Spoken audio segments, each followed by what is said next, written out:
Hey everyone, this is Paul Daniel. This is the second video tutorial on SQL programming. In the last video tutorial, I have all the code I've written on the right hand side here. This notepad file, and it's 3 different tables I created. And in this video, I'm going to show you how to add foreign keys to existing tables, and then we're going to populate these tables with data that the user can read and input and whatnot.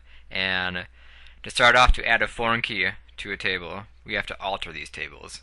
And to do this, we type in alter table, and the first foreign key we're going to add is to the student table. We're going to type in student, so alter table student. And we're going to add constraint, this is very similar to the primary key addition right here. So it's very similar. Just add constraint, instead of pk, you type in fk for foreign key. And this would be, for example, the student for the table name, and then foreign key, and the foreign key for the student table is course ID. And then after that, we type in references, what the foreign key references from the primary key from course ID, which is in the courses table, and so the course ID references courses. And let's end it with a semicolon. It's pretty simple to alter tables, and this is how you add foreign keys.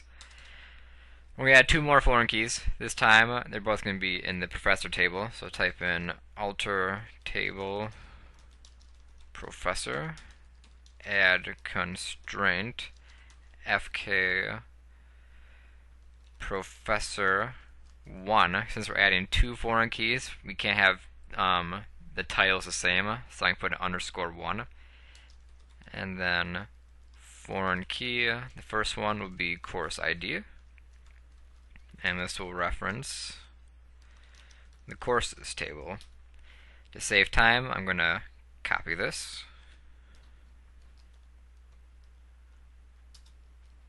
paste it, same code, except I'm going to change the title to 2, and the foreign key would be advisee ID,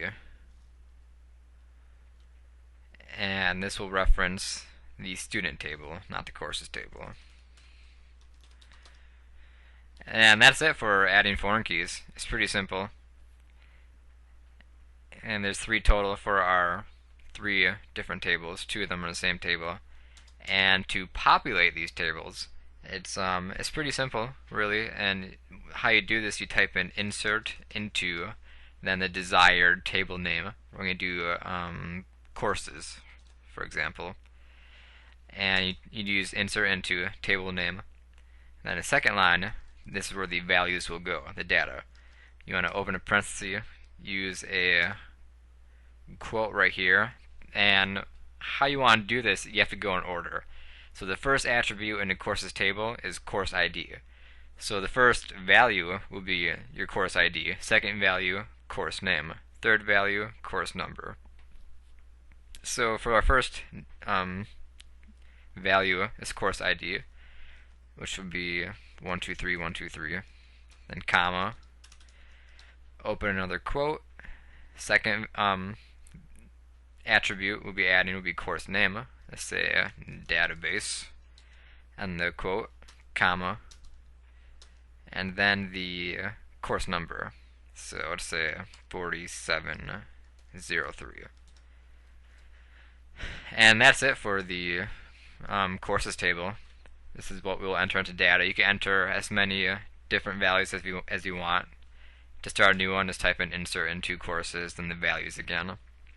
We're just going to do 1 data for each table.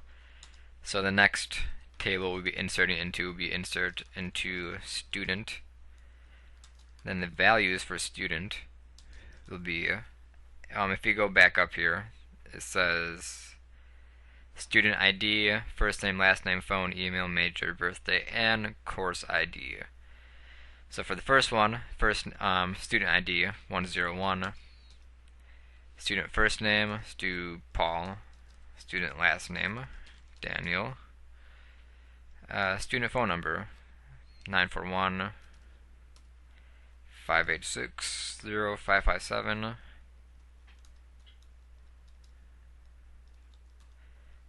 The next attribute would be student email.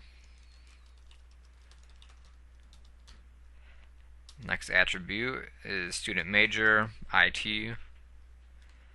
Then student's birthday. This would be first we enter the day of the month, so 07, and then the month, so November, NOV, and then after that is the year. Just put 1986.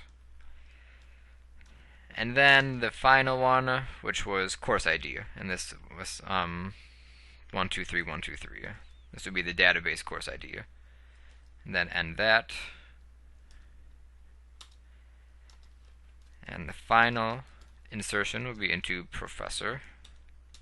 And the values for this, let's see, it was professor ID, first name, last name, college name, professor phone number, professor department, course ID, and advisee ID. So for professor ID, it was, let's just put 111.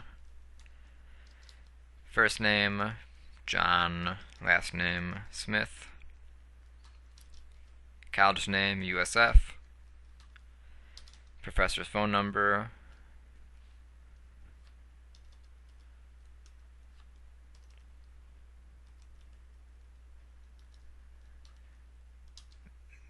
then it was professor's department, let's put technology.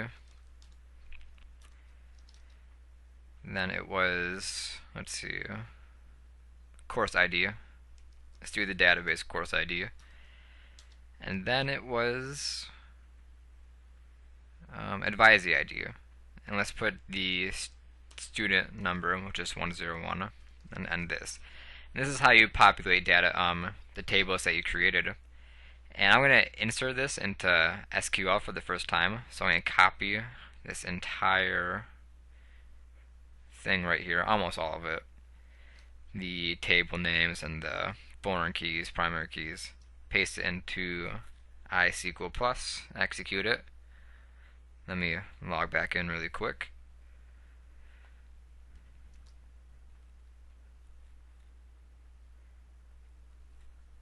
And it says table created, table altered, and I got a few errors right here. Let's see, it says error at line 3, so this is the second table altered. So here's the first one. I missed an S in here, so I'm going to fix that. Copy these two.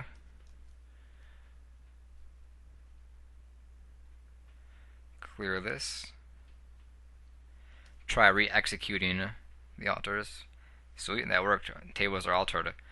Okay, since I did that, now I'm going to copy the data population that we just created. And the rows were created. Cool. Now we added data into our tables. And to view these tables, we would use a select statement. So select star, this selects every attribute from where you want it. So select everything from the student table.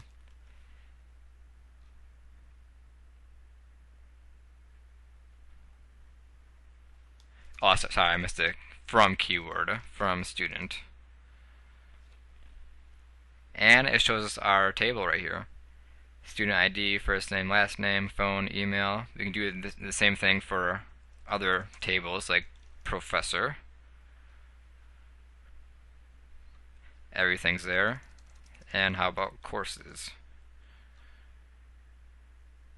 Everything looks good. Yeah, so that's how you populate data tables, add foreign keys. That really concludes the second video tutorial. And in the next video tutorial, I'm going to show you how to join different tables to get a certain view and to list a query. And that concludes this tutorial. Thanks for listening.